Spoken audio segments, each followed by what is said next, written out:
Good morning विद्यार्थी मित्रों। आजना lecture में फरी एक बार गई वखते 50 MCQ पूरा कर्या था। आज 51 में MCQ थी शुरुआत करवानी छे।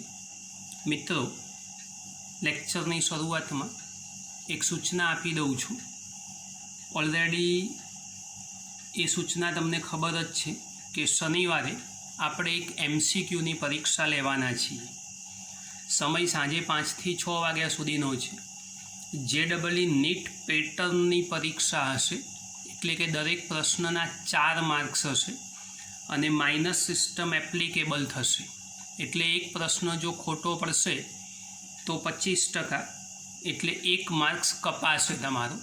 एटले ध्यान राखजो, एक खोटो प्रश्न ए तमने प्रश्नना पोताना 4 અને ખોટો પડ્યો એનો 1 એટલે 5 માર્ક્સનું નુકસાન કરાવશે। તો ગંભીરતાથી પરીક્ષા આપજો અને તૈયારી વ્યવસ્થિત શરૂ કરી દેજો। બાકીની સૂચનાઓ મેસેજમાં લખીને આપેલી છે, છતાં હું હજુ ફરી એકવાર આજે યાદ કરાવી દઈશ। હવે પ્રશ્નોની શરૂઆત કરીએ। 51 નંબરનો પ્રશ્ન, નીચે આપેલ આકૃતિઓની સપાટીમાં विद्युत फ्लक्स खाली जग्या हशे। 1, 2, 3 અને 4 आकृतिओ दोरीने आपेली छे। ऑप्शन छे आकृति 4 में सौथी वधु हशे, बीजा में आकृति 3 में सौथी ओछुं हशे, त्रीजा में आकृति 2 में सौथी वधु हशे अने चौथा में बधी आकृतिओ माटे समान हशे। हवे आकृतिनी सपाटी में आपणे विद्युत फ्लक्स शोधवानुं छे, तो खूब ध्यानथी समजजो। दरेके दरेक सपाटी में विद्युत फ्लक्स माटेनी बात, तो 4 आकृतिओ खूब ध्यानथी जुओ अने गाउसना नियमनो उपयोग करो। तो गाउसना नियम परथी कोईपण बंध सपाटी साथे संकळायेलुं कुल फ्लक्स ए बंध सपाटी वडे घेरायेला कुल विद्युत भार અને શૂન્યાવકાશની પરમિટિવિટીના ગુણોત્તર જેટલું હોય છે। આ ગાઉસનો નિયમ છે। કુલ વિદ્યુતભાર એટલે આપણે સિગ્મા ક્યુ લઈ લઈએ અપોન એપ્સાઇલોન 0। પણ 4 આકૃતિને ખૂબ ધ્યાનથી જુઓ, એના આકાર ઉપર નથી જવાનું। તો 4 આકૃતિમાં પ્લસ ક્યુ વિદ્યુતભાર, એક જ વિદ્યુતભાર છે, તો ક્યુ અપોન એપ્સાઇલોન 0 આપણું સૂત્ર થશે। तो गॉसना नियमनो उपयोग करो अथवा गाउस जे शब्द वापरो एना नियमनी मददथी कुल फ्लक्स ए घेरातो कुल विद्युतभार अने शून्यावकाशनी परमिटिविटी एना गुणोत्तर बराबर। हवे शून्यावकाशनी परमिटिविटी ए अचल पद छे, तो आ समीकरणनी मददथी तमे एवुं लखी शको कि भाई फ्लक्स फाई ए विद्युतभार एना समप्रमाणमां होवुं जोईए। तो हवे फ्लक्स फाई विद्युतभारना समप्रमाणमां होय तो तमे 4 आकृति जुओ, तो 4 आकृतिना भले आकार जुदा होय, भले परिमाण एटले के एनी साइज जुदी होय, भले एना क्षेत्रफळ जुदा होय, आ कोई ज वस्तु फ्लक्स साथे संकळायेली नथी अने एटला माटे आपणो डी विकल्प साचो थशे कि दरेके दरेक आकृति माटे ए फ्लक्सनुं मूल्य ए केवुं होवुं जोईए, तो एक समान। एटले फ्लक्स ए दरेके दरेक आकृति माटे सरखुं क्षेत्रफळ, परिमाण, आकार आ कोईना उपर फ्लक्सनो आधार नथी अने क्यू दरेकमां समान होवाथी फ्लक्सनुं मूल्य समान थशे। नवो प्रश्न 52 नंबर, आकृति में दर्शाव्या प्रमाणे एक चौरसना शिरोबिंदुओं पर विद्युत भारो छे। जो तेना केंद्र पर विद्युत क्षेत्र ई अने विद्युत स्थितिमान V होय। आ विद्युत स्थितिमान 10मा धोरणमां शीख्या छो, आपणा बीजा चेप्टरमां शीखवानुं आवशे। नवी भौतिक राशि छे, चिंता ना करशो। तो ज्यारे A अने B परना विद्युत भारो तथा C अने D परना विद्युत भारोनी अदला बदली करो। A अने B उपरना विद्युत भार, C अने D परना विद्युत भारो जो बदली नाखीए एटले अदला बदली करीए, तो C अने D परना A अने B उपर जाए, A अने B उपरना विद्युत भारो C अने D उपर आवशे। तो एवा संजोगोमां 4 ऑप्शनमांथी શું જવાબ આવશે? હવે મિત્રો, વિદ્યુત સ્થિતિમાન એક નવી ભૌતિક રાશિ આવી છે.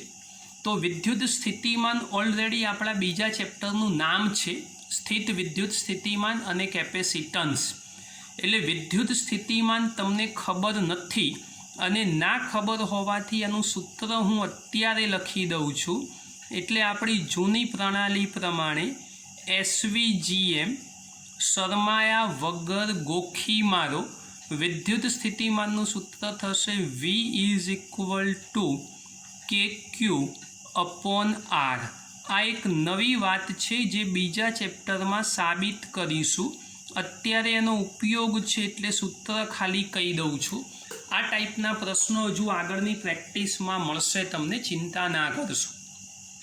હવે આપણો પ્રશ્ન એ વિદ્યુત ભારોની અદલા બદલી કરવાનો છે. પહેલાં તો ખાલી સૂત્ર તમને જણાવી દીધું એટલે આગળ હું સૂત્રનો ઉપયોગ કરું તો મુશ્કેલી ના પડે. હવે પહેલા નંબરમાં જે ચોરસ આપેલું છે આપણે એનો જ ઉપયોગ કરીએ. તો આ જે આકૃતિમાં આપેલું છે એ જ ચોરસ લઈએ છીએ, કોઈ જ પ્રકારના ફેરફાર વગર. A, B, C અને D. એની પરના વિદ્યુત ભારો જે આપેલા છે એ જ પસંદ કરીએ. Q, Q, -Q અને અહીંયા પણ -Q. હવે આ વિદ્યુત ભારો થઈ ગયા. હવે એના કારણે રચાતું વિદ્યુત ક્ષેત્ર અને સ્થિતિમાન. ચાલો હવે પહેલી આકૃતિ જે દોરી છે દોરી નાખી. વિદ્યુત ભાર અને વિદ્યુત સ્થિતિમાન વિદ્યુત ક્ષેત્ર સાથે સાંકળીને કામ કરવાનું છે, સમજજો ધ્યાનથી. હવે યાદ કરો, ધન વિદ્યુત ભારના કારણે ક્ષેત્ર દૂર જાય અને ઋણ વિદ્યુત ભારના કારણે નજીક આવે. આપણે આને પહેલા નંબરની આકૃતિ કહી દઈએ કે જેમાં આપણે કામ કરવાનું છે. ચલો જુઓ, આ ધન વિદ્યુત ભાર તો બટ નેચરલ કે એનું ક્ષેત્ર એ આમ દૂર જવું જોઈએ. હવે આ ઋણ વિદ્યુત ભાર તો એક ક્ષેત્ર નજીક જવું જોઈએ. તો આ તીર એ બંને પ્રકારના વિદ્યુત ભારને લાગુ પડશે. એવું બી અને ડી માટે પણ જુઓ ધ્યાનથી. તો ધન વિદ્યુત ભારના કારણે ક્ષેત્ર દૂર અને ઋણ વિદ્યુત ભારના કારણે નજીક. તો આ તીર બી અને ડી બંને માટે લાગુ પડશે. હવે આ વિદ્યુત ક્ષેત્ર એક અહીંયા થયું ને બીજું અહીંયા થયું તો એનું પરિણામી વિદ્યુત, આ તીર થોડું મોટું સમજજો આ બાજુ, તો એનું પરિણામી વિદ્યુત ક્ષેત્ર એ અહીંયા ક્યાંક મળતું હોવું જોઈએ. તો આ પરિણામી વિદ્યુત ક્ષેત્ર તૈયાર થઈ ગયું. કેન્દ્રથી દરેકે દરેક અંતરો એ એક જ સમાન હશે. આ વિદ્યુત ક્ષેત્ર બી અને ડીના કારણે, આ વિદ્યુત ક્ષેત્ર એ અને સીના કારણે, આ વિદ્યુત ક્ષેત્ર થશે એ બંને માટે થઈ જશે એક જ સરખું. હવે ખાલી પહેલી આકૃતિ પ્રમાણે આપણે વિદ્યુત સ્થિતિમાન અત્યારે સમજીએ છીએ. જુઓ, તો જે મેં સૂત્ર લખી આપ્યું છે એની માટે O પાસે વિદ્યુત સ્થિતિમાન, ચલો O પાસે વિદ્યુત સ્થિતિમાન ગણવું હોય તો કેન્દ્ર પાસે વિદ્યુત સ્થિતિમાન. ચલો ચારે ચારના કારણે આપણે ઉપયોગ કરીએ. પહેલો, બીજો, ત્રીજો, ચોથો, ચારે ચાર વિદ્યુત ભાર માટે આ સૂત્ર વાપરો તો થશે KQ/R. કેન્દ્રથી અંતર સમાન. બી માટે KQ/R, સી માટે -Q અને ડી માટે -Q. તો માટે કેન્દ્ર પાસે સ્થિતિમાનનું મૂલ્ય એ કેવું થઈ જશે? તો 0. એટલે કેન્દ્ર પાસે સ્થિતિમાન મળશે 0. આ યાદ રાખજો, કેન્દ્ર પાસે સ્થિતિમાન 0 થઈ ગયું. હવે પહેલા નંબરની આકૃતિ પ્રમાણે આપણે વિદ્યુત ક્ષેત્ર શોધીએ. આ તો સ્થિતિમાન શોધ્યું છે.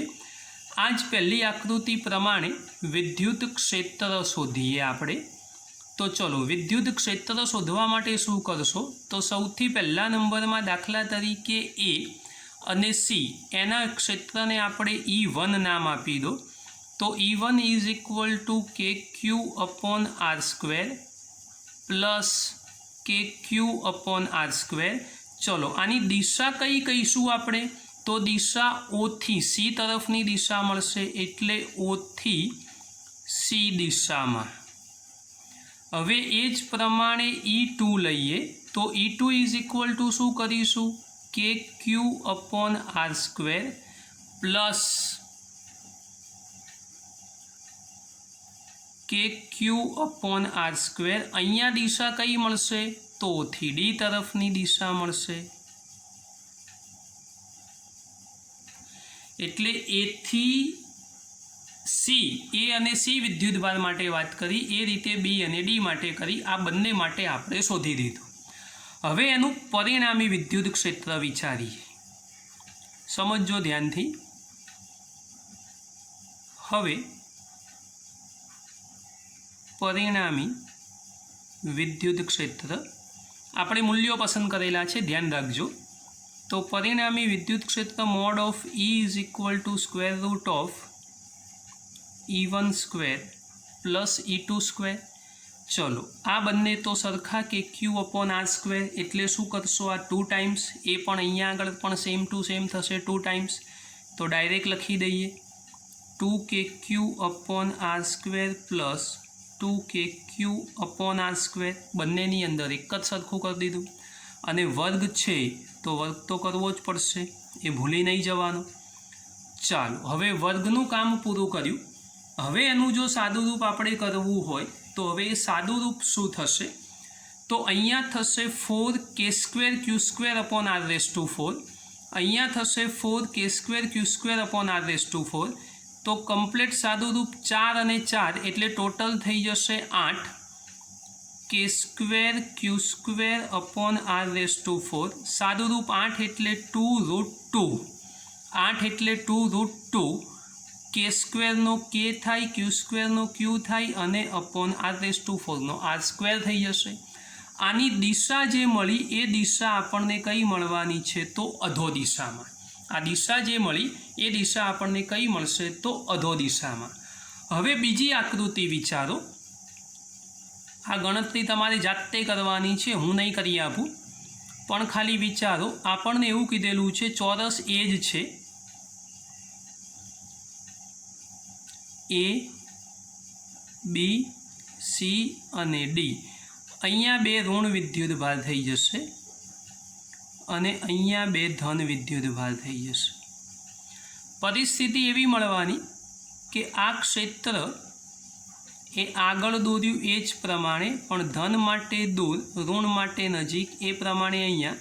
તો આનું વિદ્યુત ક્ષેત્ર આ દિશામાં. અહીંયા જુઓ કે આ વિદ્યુત ક્ષેત્ર પરિણામી અધો દિશામાં મળ્યું, અહીંયા ઉર્ધ્વ દિશા. બાકી બધી જ ગણતરી સરખી જ રહેશે, કોઈ જ ફરક નહીં પડે. એટલે વિદ્યુત ક્ષેત્રનું મૂલ્ય એના જેટલું જ મળવાનું છે, એમાં કોઈ જ ફરક પડવાનો નથી. ખાલી દિશા બદલાઈ જવાની છે. અને જો દિશા બદલાય તો બંનેની, આમાં પણ તમે ગણતરી કરીને વિદ્યુત સ્થિતિમાન શોધવાનો પ્રયત્ન કરો તો 0 જ મળશે. એટલે કે બંનેની અંદર વિદ્યુત સ્થિતિમાન શૂન્ય થશે અને વિદ્યુત ક્ષેત્ર એ બદલાશે, પણ વિદ્યુત ક્ષેત્રનું મૂલ્ય નહીં, એની દિશા સાથેની વાત કરવાની. એટલે દિશા બદલાય તો એવા સંજોગોમાં સાચો વિકલ્પ એ ડી થશે કે વી એ નહીં બદલાય પણ વિદ્યુત ક્ષેત્ર બદલાશે. મિત્રો, આ પ્રશ્ન કરવા માટે આ સૂત્ર કે ક્યુ અપોન આર એ તમને યાદ રહેવું જોઈએ. ઓલરેડી બીજું ચેપ્ટર ચલાવીશું એટલે આ પ્રશ્નનો જવાબ એ સારી રીતે તૈયાર થઈ જશે, ચિંતા કરવાની જરૂર નથી. પણ ખૂબ ધ્યાનથી સમજજો. વિદ્યુત ક્ષેત્ર કે ક્યુ અપોન આર સ્ક્વેર આપણે સૂત્રથી શોધ્યું છે. બંને જગ્યાએ 2 બાજુ પ્લસ વિદ્યુતભાર, 2 બાજુ માઇનસ. આપણે મૂલ્ય શોધવા માટેની વાત કરી છે, અને મૂલ્ય શોધવાની વાત કરો તો એવા સંજોગોમાં અહીંયા વચ્ચે નિશાની પ્લસ મૂકી છે. આ ક્યુ વિદ્યુતભાર એ મૂલ્ય સ્વરૂપે ધન પસંદ કરીને કામ કરેલું છે. એટલે ખૂબ ધ્યાનથી સમજજો. પ્રશ્ન ખૂબ અગત્યનો છે, ધ્યાનથી ગણી અને તૈયાર કરવાનો છે. ચાલો વિદ્યાર્થી મિત્રો, એક નવો અને એકદમ VIP પ્રશ્ન, ખૂબ ધ્યાન રાખજો. આ પ્રશ્નની અંદર સમાન વિદ્યુતભાર ધરાવતા 2 સમાન ગોળાઓને એક આધાર બિંદુથી સરખી લંબાઈની દોરી વડે લટકાવેલ છે. ત્યારે 2 દોરી વચ્ચેનો કોણ 30 અંશ છે. જ્યારે 0.8 ગ્રામ પ્રતિ સેન્ટીમીટર ક્યુબ ઘનતાના પ્રવાહીમાં ડૂબાડવામાં આવે ત્યારે બે દોરી વચ્ચેનો કોણ ગોળાઓ હવામાં હતા એટલે કે પ્રવાહીમાં ડૂબાડેલા નહોતા ત્યારે જેટલો હતો તેટલો જ એટલે કે 30 ડિગ્રી જ રહે છે. જો ગોળાના દ્રવ્યની ઘનતા 1.6 ગ્રામ પ્રતિ સેન્ટીમીટર ક્યુબ હોય તો પ્રવાહીનો ડાઇઇલેક્ટ્રિક અચળાંક શોધો. હવે આ પ્રશ્ન એ એકદમ વીઆઈપી પ્રશ્ન છે, ખૂબ અગત્યનો પ્રશ્ન છે. એને ખૂબ ધ્યાનથી સમજવાનો પ્રયત્ન કરજો, કેમ કે આ પ્રકારના પ્રશ્નો એ પરીક્ષામાં પૂછાય છે એટલે તમે ધ્યાન આપજો. હવે રકમ એ થોડીક યાદ રાખજો. આપણે ગણતરીની શરૂઆત કરીએ છીએ અને રકમ પ્રમાણે આકૃતિ બનાવવાનો પ્રયત્ન કરીએ છીએ. સમાન વિદ્યુતભાર ધરાવતા બે સમાન ગોળાઓ આધાર બિંદુથી સરખી દોરી વડે લટકાઈ અને વચ્ચેનો કોણ 30 ડિગ્રી રાખેલ છે. તો જુઓ અહીંયા આ બે ગોળાઓ લટકાઈ દીધા, સમાન વિદ્યુતભારિત એટલે અપાકર્ષણ છે અને આ બંને વચ્ચેનો ખૂણો એ 30 ડિગ્રી છે. હવે પ્રવાહીમાં ડૂબાડો. હવે પ્રવાહીમાં અત્યારે ડૂબાડવો નથી, શરૂઆતમાં પ્રારંભિક અવસ્થા જે છે એ જ રાખીએ. તો આ બંને બે જુદી જુદી દોરીને દ્રઢ આધાર સાથે લટકાવો અને સમાન વિદ્યુતભારિત ગોળાઓ છે તો અપાકર્ષણ બળ અનુભવી એકબીજાથી દૂર જશે. તો સ્વાભાવિક છે કે આ એકબીજાથી દૂર લઈ જતું બળ એ આપણું અપાકર્ષણ બળ હોવું જોઈએ અને વિદ્યુત બળ જ હશે. F બરાબર kq² અપોન r². આની પરનો વિદ્યુતભાર Q, આની પરનો પણ વિદ્યુતભાર Q જ છે. હવે અપાકર્ષણના કારણે આ પરિસ્થિતિ નિર્માણ પામી. યાદ રાખો, આપણે ભૂતકાળમાં 11મા ધોરણની અંદર એવું ભણેલા છીએ કે ભાઈ જ્યારે આવા દ્રઢ આધાર સાથે દોરીથી કોઈ પદાર્થ લટકતો હોય તો એને અધો દિશામાં લઈ જતું એક બળ લાગશે અને અધો દિશામાં લઈ જતું બળ એને આપણે વજન બળ mg કહીશું. એ જે વજન બળ તૈયાર થયું એને બેલેન્સ કરતું બળ એક્ઝેક્ટ ઉપર અહીંયા લાગતું હોવું જોઈએ, પણ ઉપર તો કશું છે જ નહીં. તો આ દિશામાં બળ લાગશે એને આપણે તણાવ બળ T કહીશું.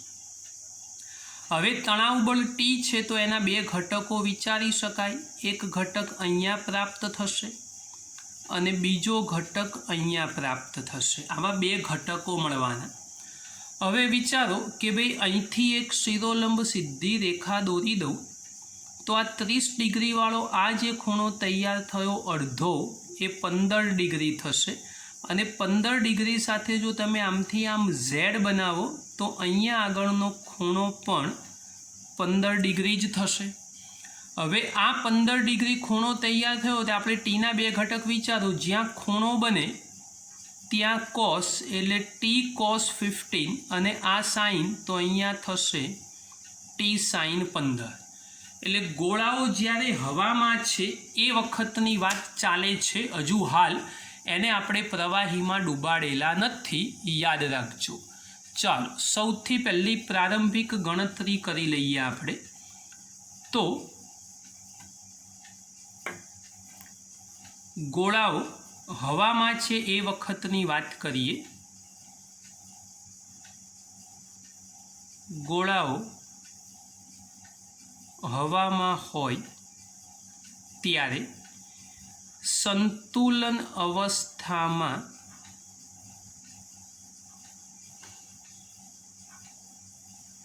સંતુલન અવસ્થાની વાત કરીએ તો ઉર્ધ્વ દિશા અને અધો દિશાના બળ એકબીજાને બેલેન્સ કરશે.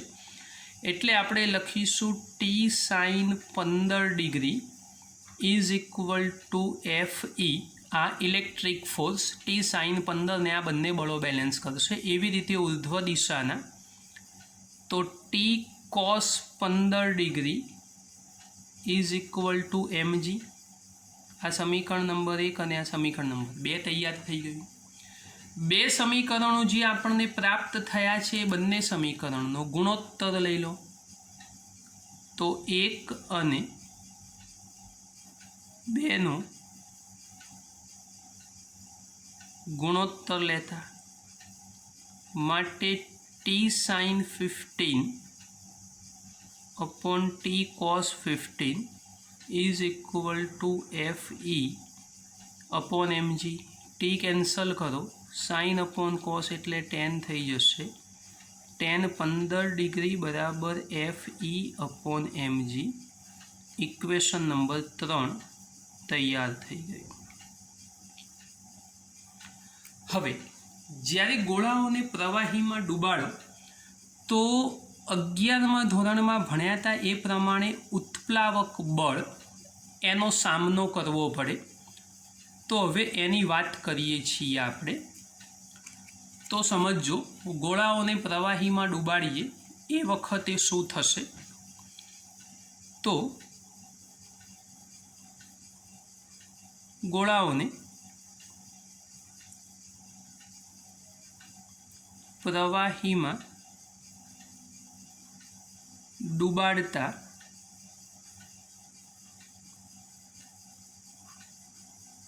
उत्प्लावक बल ऊर्ध्व दिशा में लागे छे।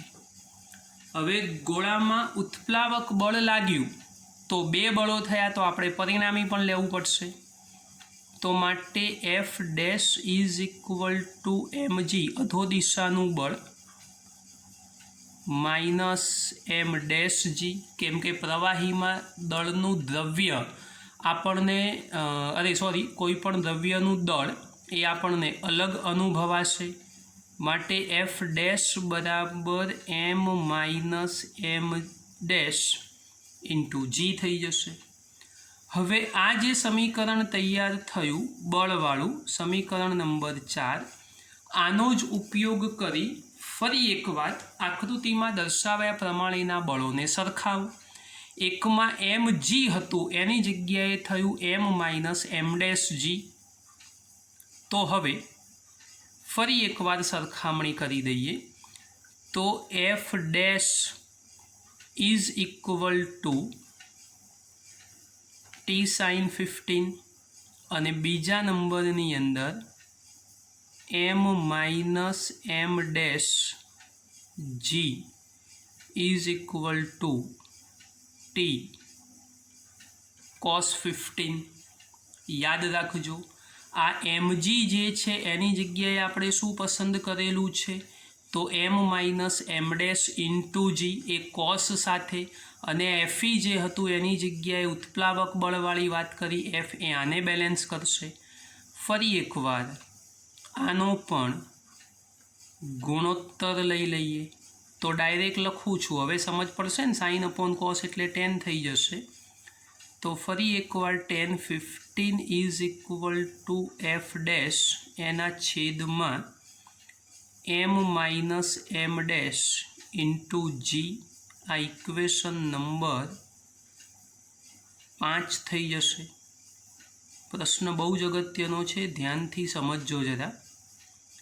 हवे जुओ समीकरण नंबर 3 जे आगळ आपणे मेळव्युं हतुं ए अने आ समीकरण नंबर 5 जुओ बतावुं छुं।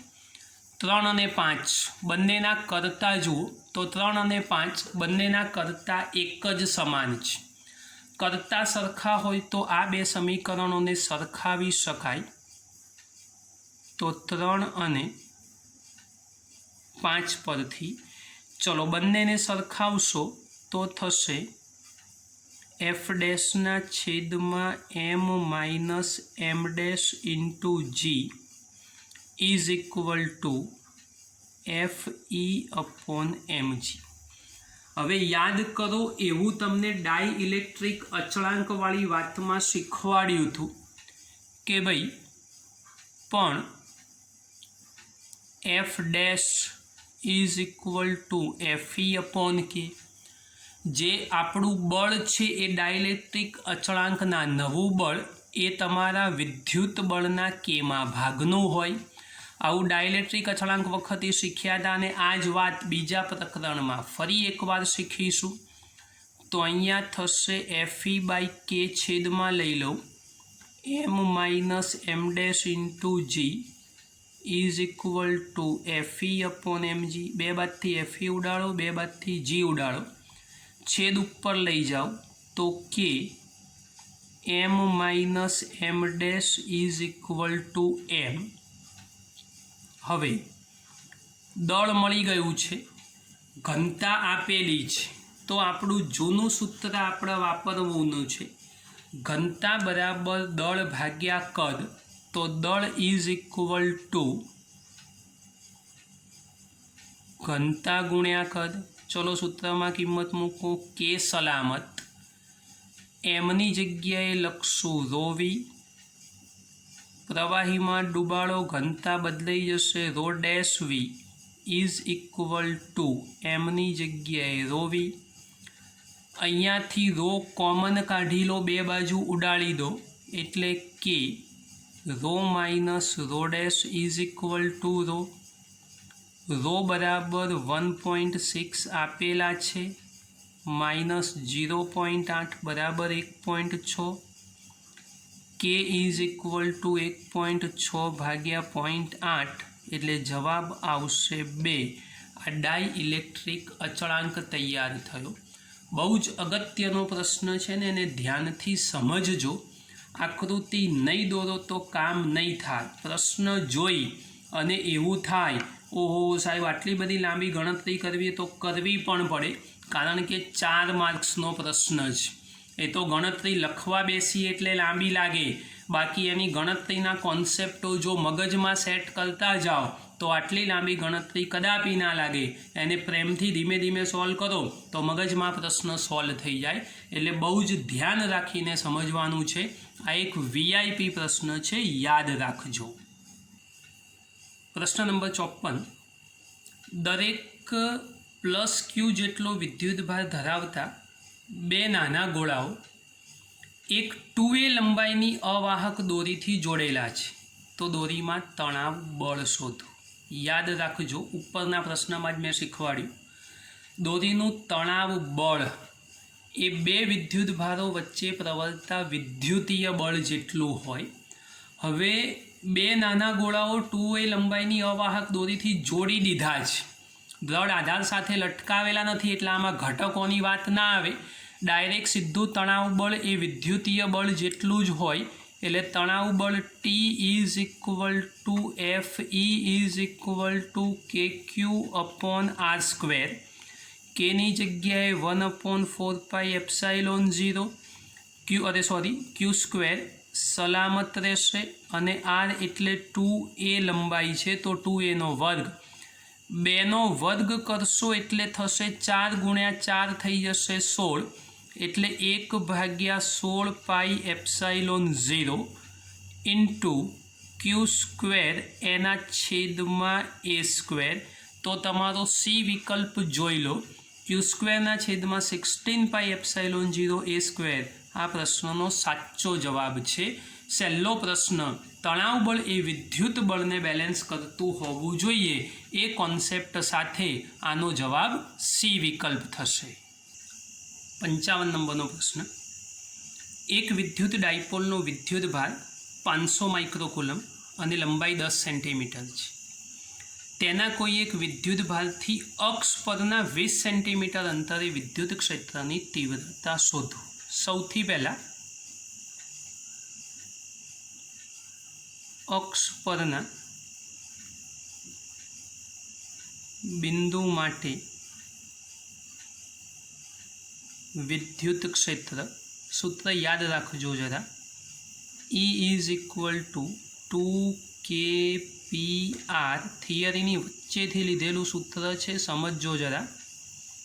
R² - L²NO². જ્યાં આમ તો 2kP વાળું સૂત્ર છે, એમાં P બરાબર Q × 2a આપણે મૂકવાનું છે, એ ભૂલી નથી જવાનું, એ યાદ રાખજો.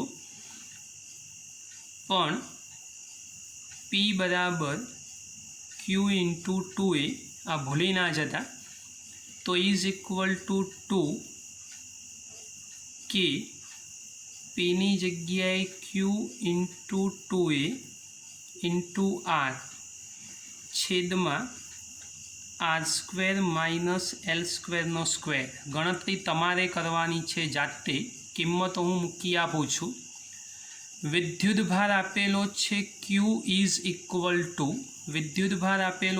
Q ઇઝ ઇક્વલ ટુ 500 માઇક્રોકુલમ એટલે 500 ગુણ્યા 10⁻6 કુલમ. કેનું મૂલ્ય તમે જાણો છો, 9 ગુણ્યા 10⁹ SI એકમ, અથવા તમે જાણો જ છો ન્યૂટન ઇન્ટુ મીટર સ્ક્વેર પ્રતિ કુલમ્બ સ્ક્વેર મૂકી શકાય. હવે L અને R સમજો. 2L is equal two 10 centimetre, તો માટે L is equal two 5 centimetre એટલે 5 ગુણ્યા 10⁻2 મીટર. આ L બતાવ્યો. હવે બાકી રહ્યો આપણી પાસે R, તો R ઇઝ ઇક્વલ ટુ, સમજો R કેટલો થશે, તો કોઈ એક વિદ્યુત ભારથી અક્ષ પરનું 20 સેન્ટીમીટર અંતર. અક્ષ પરનું 20 સેન્ટીમીટર અંતર એટલે કેન્દ્રથી લેવું પડે, આ લંબાઈ એડ થાય એટલે R ઇઝ ઇક્વલ ટુ 20 વત્તા 5 ટોટલ 25 સેન્ટીમીટર એટલે 25 ગુણ્યા 10⁻2 મીટર થશે. આ બહુ જ અગત્યની વાત છે, સમજીને કામ કરજો. 25 ગુણ્યા 10⁻2 બધી કિંમતો સમજાઈ દીધી છે. કિંમતો આમાં મૂકી સાદુરૂપ તમારે આપવાનું અને ગણતરી કરી અને જવાબ મેળવવાનો. સાચો જવાબ શું છે તો એ કહી દઉં છું. તમારો સાચો જવાબ એ વિકલ્પ 6.25 ગુણ્યા 10⁷ ન્યૂટન પ્રતિ કુલમ, એ જવાબ તમારે લાવવાનો છે. ગણતરી કરશો એટલે જવાબ મળી જશે. યાદ રાખજો, આ 25માં ડાયપોલના કોઈ એક વિદ્યુતભારથી, એટલે એક વિદ્યુતભારથી અંતર 20, ડાયપોલની લંબાઈ 10 એટલે આપણે કેન્દ્રથી અંતર લેવાનું, એટલે કેન્દ્રથી એક વિદ્યુતભાર 5 વત્તા 20 એમ ટોટલ 25 સેન્ટીમીટર લઈ અને એનું મીટરમાં ફેરવેલું છે. આ એક અગત્યનો મુદ્દો છે, યાદ રાખવાનો છે. નવા પ્રશ્નની શરૂઆત કરીએ. પ્રશ્ન નંબર 56, 56 નંબરનો પ્રશ્ન. રકમ વાંચું છું, સમજો ધ્યાનથી. હાઇડ્રોજન પરમાણુના ન્યુક્લિયસની આસપાસ સ્મોલ r ત્રિજ્યાની વર્તુળાકાર કક્ષામાં ઇલેક્ટ્રોન ભ્રમણ કરે છે, તો તે બંને વચ્ચે લાગતું કુલંબ બળ ખાલી જગ્યા હશે. હવે ન્યુક્લિયસની વાત છે, તો ન્યુક્લિયસ પરનો વિદ્યુત ભાર ખબર હોવી જોઈએ તમને. ન્યુક્લિયસ પરનો વિદ્યુત ભાર ઇલેક્ટ્રોન અને પ્રોટોન બંને હોવાથી ન્યુક્લિયસ પરનો વિદ્યુત ભાર +E અને -E. કેમ કે ન્યુક્લિયસ એટલે કેન્દ્રમાં પ્રોટોન હશે, ઇલેક્ટ્રોન એની કક્ષામાં હશે અને ત્રિજ્યા હશે r, એટલે ન્યુક્લિયસ પરનો વિદ્યુતભાર +E અને -E, કે જે ઇલેક્ટ્રોનનો વિદ્યુતભાર છે, તથા અંતર અથવા ત્રિજ્યા r છે. તો ચાલો આપણે બળ શોધવું હોય તો F is equal two K, nucleus માટે +E, ઇલેક્ટ્રોન માટે -E, બંને વચ્ચેનું અંતર r², એનો જે તે દિશામાંનો ઘટક એટલે r². યાદ કરો, કુલંબના નિયમમાં શીખવાડેલું છે -ke²/r², એકમ સદિશ એટલે સદિશ ભાગ્યા સદિશનું મૂલ્ય. तो कम्प्लीट सादुरूप थशे -k² इंटू सदिश r।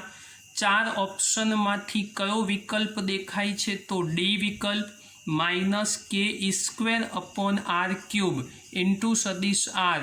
तो डी विकल्प ए तमारो साचो जवाब थशे। प्रश्न नंबर 56 नी वात छे।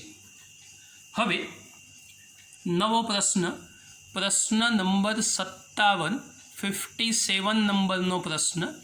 खूब ध्यानथी समझो। 57मो प्रश्न। एक पेपरना समतलमां कैपिटल एल बाजुवाळो चौरस छे। आकृतिमां दर्शाव्या मुजब चौरसना नीचेना मर्यादित भागने विद्युत क्षेत्र सदिश ई में राखेल छे। जुओ एल बाजुवाळो चौरस, नीचेनो मर्यादित एटले थोड़ोक भाग एक नियमित विद्युत क्षेत्र में राखेलो छे।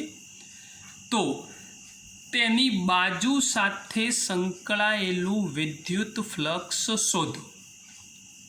समझो ध्यानथी। चौरसनी बाजुमांथी पसार थतुं विद्युत फ्लक्स अथवा संकळायेलू आपणुं सूत्र flux phi is equal to सदिश ई डॉट सदिश ए इज इक्वल टू थशे ई ए कॉस थीटा। हवे तमे जुओ ध्यानथी तो आ चौरसनी बंने बाजुओ के जेमांथी क्षेत्र पसार थाय छे ए बंनेने क्षेत्र साथे बाजुओ लंब रूपे गोठवायेली एटले theta is equal to 90 degree थशे एटले E A cos 90 degree. Cos 90 degree is equal to 0 थई जशे अने एटला माटे संकळायेलू flux phi is equal to जवाब मळशे 0। याद राखजो आगळ पण कीधेलू छे के भाई चौरस ए बंध गाळो अने बंध गाळो होय तो एनी साथे संकळायेलू फ्लक्स ए लगभग जवाब 0 मेळवी आपे, छतां पण गणतरी साथे चेक करेलू छे। आ पण एक सारो प्रश्न छे, ध्यानथी जोई लेजो। प्रश्न नंबर 58 थोड़ोक लांबो प्रश्न छे, ध्यान राखजो। धारो के प्रोटोन अने इलेक्ट्रॉन परनो विद्युत भार थोड़ो जुदो छे। खरेखर एवुं ना होय पण रकमनी आगळना शब्दो जोई लो। धारो के एटले धारो के थोड़ो जुदो छे एवुं कीधुं छे। तेमाना एकनो -ई अने बीजानो ई प्लस डेल्टा ई छे।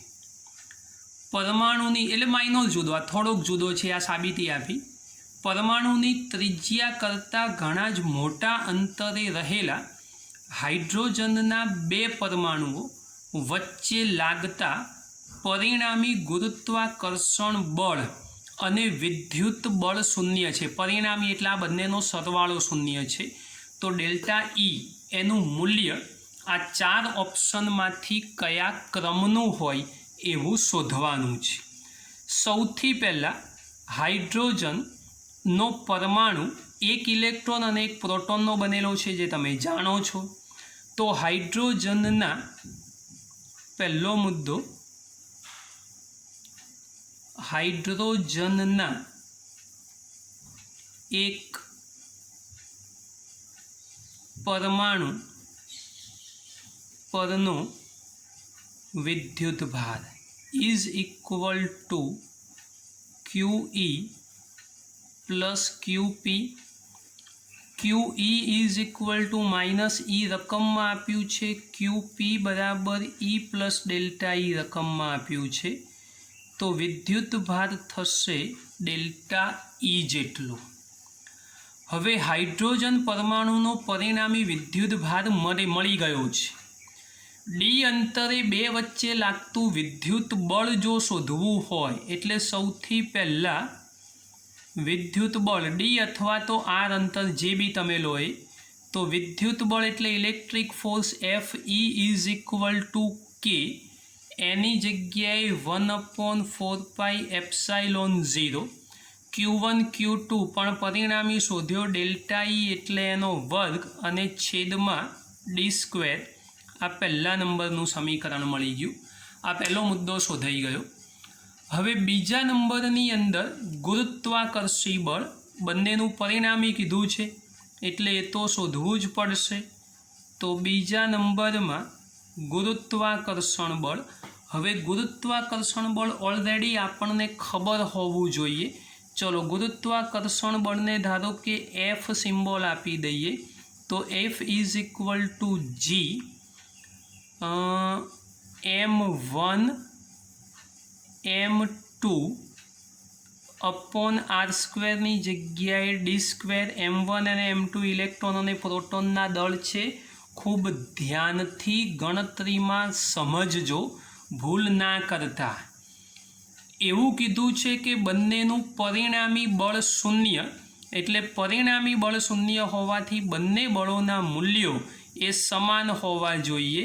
તો F E is equal to F. હવે F E is equal to F તો એફ ઈની જગ્યાએ 1/4πε0 ડેલ્ટા ઈનો whole square upon D square is equal to G m1 m2 upon D square. બંને બાજુથી D square દૂર કરો તો એવા સંજોગોની અંદર ડેલ્ટા ઈ સ્ક્વેરને કરતા બનાવી દઈએ તો ડી સ્ક્વેર તો ઉડી જશે. તો શું થશે? જી m1 m2 ઇન્ટુ 4πε0 આ ઉપર જતું રહ્યું. ડેલ્ટા ઈને સ્ક્વેર આ ઉડાડી દીધો તો જી m1 m2 અપોન 4πε0. હવે પ્રોટોન અને ઇલેક્ટ્રોન ડેલ્ટા ઈ શોધેલો છે. ધ્યાનથી ગણતરી કરજો m1 અને m2માં કેવા દળ લેવાના છે. જો એ ધ્યાન નહીં રાખો તો ગણતરીમાં જવાબ નહીં મેળવી શકો. એટલે બહુ જ મહત્ત્વની વાત છે, ખાસ ધ્યાનથી સમજવાનું છે કે ભાઈ વિદ્યુત ભાર પરિણામી ડેલ્ટા ઈ છે.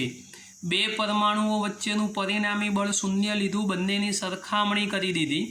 તમારે દળના કોન્સેપ્ટમાં જ ખાલી ધ્યાન રાખવાનું છે, ગણતરી જાતે કરવાની. સૂત્ર મુકાઈ દીધું છે, અહીંયા કિંમત મૂકજો, ગણતરી જાતે કરજો. હજુ કહું છું m1 અને m2માં ખાસ ધ્યાન રાખજો કોની કિંમત મૂકવાની છે એ. જો ત્યાં ભૂલ કરી તો સાચો જવાબ મળશે નહીં. ગણતરી કરી અને જવાબ લાવશો તો તમારો જવાબ લગભગ 1.43 × 10⁻37 કુલંબ આવશે. એટલે એકડો એ આપણે આગળ ક્યાંય ગણતરીમાં લેતા નથી. અહીંયા તો ઓર્ડર પૂછેલો છે કયા ક્રમનું હોય, એટલે સાચો જવાબ એ બી વિકલ્પ થવો જોઈએ. પણ હજુ કહું છું m1 m2 પર ફોકસ કરજો, પછી જવાબ લાવજો, ડાયરેક્ટ જવાબ મળશે નહીં. પ્રશ્ન નંબર 59. મિત્રો, પરીક્ષામાં ઘણી વખત આવા વિધાન અને કારણવાળા પણ પ્રશ્નો પૂછાય છે. તો હવે એવો પ્રશ્ન લઈએ છીએ. વિધાન એક સ્ટેટમેન્ટ આપ્યું છે કે વિશ્વમાં કુલંબ બળ પ્રમાણભૂત બળ છે. એનું કારણ એવું સમજાયું છે કે કુલંબ બળ ગુરુત્વાકર્ષણ બળ કરતાં નબળું હોય છે. 4 ઓપ્શનો આપણી પાસે તૈયાર છે, એમાં જવાબ બોલવાનો છે. પહેલો ઓપ્શન એવો છે વિધાન અને કારણ બંને સાચા, કારણ એ વિધાનની સાચી સમજૂતી છે. બીજામાં બંને સાચા પણ સાચી સમજૂતી નથી. ત્રીજામાં પહેલું વિધાન સાચું પણ કારણ ખોટું. ચોથામાં વિધાન ખોટું પણ કારણ સાચું. પ્રશ્ન 2 વાર વાંચો અને સમજો એટલે ખબર પડે. સૌથી પહેલા નંબરની વાત કે ભાઈ વિશ્વમાં ગુરુત્વાકર્ષણ બળ પ્રમાણભૂત છે. કારણ આ બળ કોઈપણ બે પદાર્થો વચ્ચે લાગુ પડે અને કોઈપણ બે પદાર્થો એમાં વિદ્યુત ભાર હોય કે ના હોય કોઈ ફરક પડતો નથી. જ્યારે કુલંબ બળ એ તો વિદ્યુત ભારિત કણો વચ્ચે જ લાગે, એટલે વિશ્વમાં કુલંબ બળ પ્રમાણભૂત છે એવું કહી શકાય નહીં. તો સૌથી પહેલા નંબરની વાત કે પહેલું વિધાન એ ખોટું છે. તો 4 ઓપ્શનની અંદર જુઓ ડી ઓપ્શન આપણું વિધાન ખોટું પણ કારણ સાચું, કુલંબ બળ એ ગુરુત્વાકર્ષણ બળ કરતાં નબળું હોય અને માટે પ્રમાણભૂત નથી. એક વાક્ય લખી આપું છું, યાદ રાખજો. વિશ્વમાં ગુરુત્વાકર્ષણ બળ પ્રમાણભૂત છે, કુલંબ બળ નહીં. એટલે વિધાન ખોટું પણ કારણ 100% સાચું કે ભાઈ કુલંબ બળ એ ગુરુત્વાકર્ષણ બળ કરતાં નબળું છે. પ્રશ્ન નંબર 60. સ્મોલ ઈ જેટલો વિજાતીય વિદ્યુતભાર ધરાવતી 8 ડાયપોલને એક સમઘનમાં મૂકેલ છે, તો ઘનમાંથી બહાર આવતું કુલ ફ્લક્સ શોધો. હવે ડાયપોલમાં વિજાતીય વિદ્યુતભાર એટલે ડાયપોલ પરનો 8 ડાયપોલ છે, તો 8 ડાયપોલ પરનો કુલ વિદ્યુતભાર. ચલો 8 ડાયપોલ પરનો કુલ વિદ્યુતભાર એટલે પ્લસ વિદ્યુતભારમાં 8E માઇનસ વિદ્યુતભારમાં -8E એટલે વિદ્યુતભારનું મૂલ્ય કેવું થઈ ગયું? તો 0. હવે જો વિદ્યુતભારનું મૂલ્ય 0 હોય અને જો તમારે ફ્લક્સ શોધવું હોય તો ફ્લક્સ માટે ગાઉસના નિયમને એપ્લાય કરો તો શું થશે? Flux phi is equal two Q/ε0, 0/ε0. તો જવાબ કેવો મળવો જોઈએ? 0. તો ડી વિકલ્પ સાચો જવાબ થશે કે ભાઈ વિજાતીય વિદ્યુતભાર ધરાવતી 8 ડાયપોલ એક સમઘનમાં મૂકો તો એમાંથી પસાર થતું અથવા બહાર આવતું કુલ ફ્લક્સ કેવું થવું જોઈએ? 0. પ્રશ્ન નંબર 61. +16 માઇક્રોકુલમ્બ અને -9 માઇક્રોકુલમ્બ ના બે બિંદુવત વિદ્યુતભારો હવામાં એકબીજાથી 10 સેન્ટીમીટર અંતરે રાખેલ છે. -9 માઇક્રોકુલમ્બના વીજભારથી ખાલી જગ્યા અંતરે આવેલા બિંદુ પાસે પરિણામી વિદ્યુત ક્ષેત્ર 0 થશે. પરિણામી વિદ્યુત ક્ષેત્ર 0 એનો અર્થ E ઇઝ ઇક્વલ ટુ 0 માટે E1 - E2 is equal two 0 અને માટે E1 is equal two E2 થઈ જશે. ચલો સૂત્ર મૂકી દઈએ, KQ1/R1² અને KQ2/R2². બે બાજુથી K ઉડાડી દો તો થશે Q1/R1², Q2/R2². સહેલી વાત છે. ચાલો બે બિંદુવત વિદ્યુતભારો તૈયાર છે આપણી પાસે, તો સાદું રૂપ કરી દઈએ આમાં. Q1 ઇઝ ઇક્વલ ટુ 16, તો R1 ઇઝ ઇક્વલ ટુ, સમજો હવામાં એકબીજાથી 10 સેન્ટીમીટર દૂર રાખેલા છે, તો -9ના વીજભારથી ખાલી જગ્યા અંતરે આવેલું બિંદુ, આપણને ખબર નથી કેટલા અંતરે આવેલું બિંદુ છે. એ બિંદુ ધારો કે x અંતર ધારી લો તમે, ક્યાંથી? તો 9થી. એટલે અહીંયા કિંમત મૂકીએ છીએ Q2, એ Q2ની 9 મૂલ્ય લેવાના છો. ધ્યાન રાખજો -9 ના કરતા. લો અહીંયા આવું સમીકરણ લખી દઉં એટલે તમને તકલીફ ના પડે. એટલે 9. હવે -9ના વીજભારથી કયું અંતર તો ખબર નહીં, ધારો કે x, એટલે કે x અંતર, તો બંને વચ્ચેનું 10 તો છે જ, તો બીજા નંબરનું જે અંતર તૈયાર થશે એ થશે x + 10 એનો હોલ સ્ક્વેર. સાદું રૂપ મારે શીખવાડવાની જરૂર નથી, તમારે જાતે આપવું પડશે અને જાતે આપીને કામ કરો એટલે તમને xનું મૂલ્ય મળી જશે. x is equal two 30 centimetre થવું જોઈએ. ઓલરેડી આગળ આ ટાઈપના પ્રશ્નો કરાવેલા છે. પ્રેક્ટિસ માટે એક પ્રશ્ન બીજો વધારાનો લીધો કે જેથી તમે આની એક ગણતરી ફરીથી કરી શકો. 62 નંબર. શૂન્યાવકાશમાં એકબીજાથી અમુક અંતરે મૂકેલા બે બિંદુવત વિદ્યુતભારો વચ્ચે ઉદ્ભવતું વિદ્યુત બળ 16 ન્યૂટન છે. જો આ જ બે વિદ્યુતભારોને આટલા જ અંતરે પરંતુ 8 જેટલો ડાઇઇલેક્ટ્રિક અચળાંક ધરાવતા માધ્યમમાં મૂકવામાં આવે તો તેમની વચ્ચે લાગતું વિદ્યુત બળ શોધો. ડાઇલેક્ટ્રિક અચળાંકની વાત ઓલરેડી આગળ થઈ ગઈ છે. સૂત્ર લખીએ, F is equal two KQ1Q2/R². આ પહેલા નંબરની વાત. અને બીજા નંબરની અંદર એફ ડેશ લઈએ, ધારો કે is equal to F upon k. યાદ કરો, આ જે નવું બળ છે જૂના બળ કરતાં કેમાં ભાગનું હોય એવું હમણાં આગળના દાખલામાં પણ કીધું. આ કેપિટલ કે છે, આ સ્મોલ કે છે, ભૂલ ના થાય. એફની કિંમત મૂકું કે Q1 Q2 upon R square અને આ કેપિટલ કે તો ખરો જ. ચાલો હવે આનું સાદું રૂપ શું થશે ભાઈ? તો આ જે મૂલ્ય તૈયાર થઈ ગયું ઓલરેડી આ સૂત્રની અંદર મૂકેલું જ છે. ચલો હવે આપણને જે કિંમત આપી છે કિંમત પ્રમાણે આપણે કામ કરીએ તો F dash is equal to F upon k, same formula ખાલી લખીને બતાવી દીધું તમને. હવે એફ ઇઝ ઇક્વલ ટુ કેટલું આપેલું છે 16 અને ડાયલેક્ટ્રિક અચળાંક કેટલો છે 8. પેલો પ્રવાહીવાળો દાખલો ગણાયો એ જ પ્રમાણે, એટલે જવાબ થશે 2. તમારો ડી વિકલ્પ એ સાચો જવાબ છે, ધ્યાન રાખજો. વિદ્યાર્થી મિત્રો, આજના પ્રશ્નો ખરેખર ડિફિકલ્ટ છે, એને ખૂબ ધ્યાનથી ગણશો તો જ ખબર પડશે. આજના લેક્ચરની લંબાઈ પણ વધુ છે. દરેકે દરેક પ્રકારના પ્રશ્નને આપણે ધ્યાનથી સમજવાનો પ્રયત્ન કરેલો છે, એટલે ધ્યાનથી કરશો તો કોઈ જગ્યાએ કોઈ મુશ્કેલી પડશે નહીં. આ ટાઈપના બીજા પ્રશ્નો તૈયાર કરજો અને શનિવારે પરીક્ષા છે એમાં અપ ટુ ડેટ તૈયારી કરી અને કામ કરજો.